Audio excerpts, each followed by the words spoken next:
Yeah ఇది మామూలు plus కాదు బీజేపీకి చాలా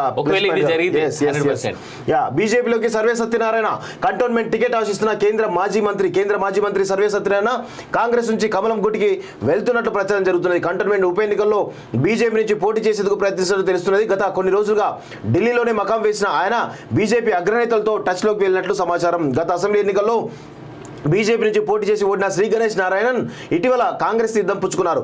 దీంతో survey Satyanarayana cantonment BJP ticket ఆశిస్తూ హస్తినలో పైరవీలు చేస్తున్నట్లు రాజకీయ వర్గాల్లో చర్చ నడుస్తున్నది.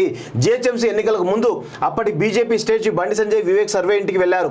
పార్టీలోకి రావాలని ఆహ్వానించగా ఆయన ఎలాంటి నిర్ణయం తీసుకోలేదు.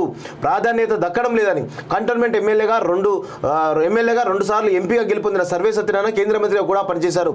ఇప్పుడు మల్కాజ్గిరి, వరంగల్ లోక్సభ స్థానాల్లో ఏదో ఒక టికెట్ ఇవ్వాలని కాంగ్రెస్ పార్టీకి దరఖాస్తు చేసుకున్నారు. అయితే మల్కాజ్గిరి టికెట్ ను పట్నం సునీత మహేందర్ రెడ్డికి కేటాయించారు. వరంగల్ టికెట్ దుమ్మాటి సాంబయ్య, సింగపూర్ ఇంద్రలో ఎవరికొకరికి ఇస్తారనేటువంటి ప్రచారం జరుగుతుంది. ఇటీవల ఢిల్లీ వెళ్లి సోనియా గాంధీ సైతం సర్వే కలిశారు. అయినా ఆశించిన ప్రాధాన్యత లభించకపోవడంతో బీజేపీలోకి వెళ్లేందుకు కేంద్ర మాజీ మంత్రి ప్రయత్నిస్తున్నట్లు సమాచారం. సర్వే బీజేపీలోకి వెళ్తే మల్కాజ్గిరి పార్లమెంట్ పరిధిలో ఆ పార్టీకి మరింత బలం చేకూరేటువంటి అవకాశం ఉందని రాజకీయ విశ్లేషకులు భావిస్తున్నారు. కంటోన్మెంట్ తో అనుబంధం సర్వే సత్యనారాయణ కంటోన్మెంట్ నివాసి 1985లో కంటోన్మెంట్ నుంచి ఎమ్మెల్యేగా గెలుపొందారు. 2004లో సిద్దిపేట ఎంపీగా, 2009లో మల్కాజ్గిరి గెలుపొందారు. అప్పుడు కేంద్ర మంత్రి కూడా అయ్యారు.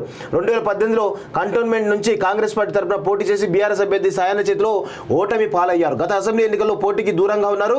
ఇప్పుడు బీజేపీలో చేరి కంటోన్మెంట్ నుంచి పోటీ చేయాలని భావిస్తున్నట్లు సమాచారం మనకైతే కనబడతా ఉంది. అండ్ ఇది చూస్తే క్రిషాంక్ గడి మొహం ఎందుకు చూడాలి మనోడు ఈయన సర్వే సత్యనారాయణ ఇలా మామ సర్వే సత్యనారాయణ ఈయన కల్లుడు అవుతాడు.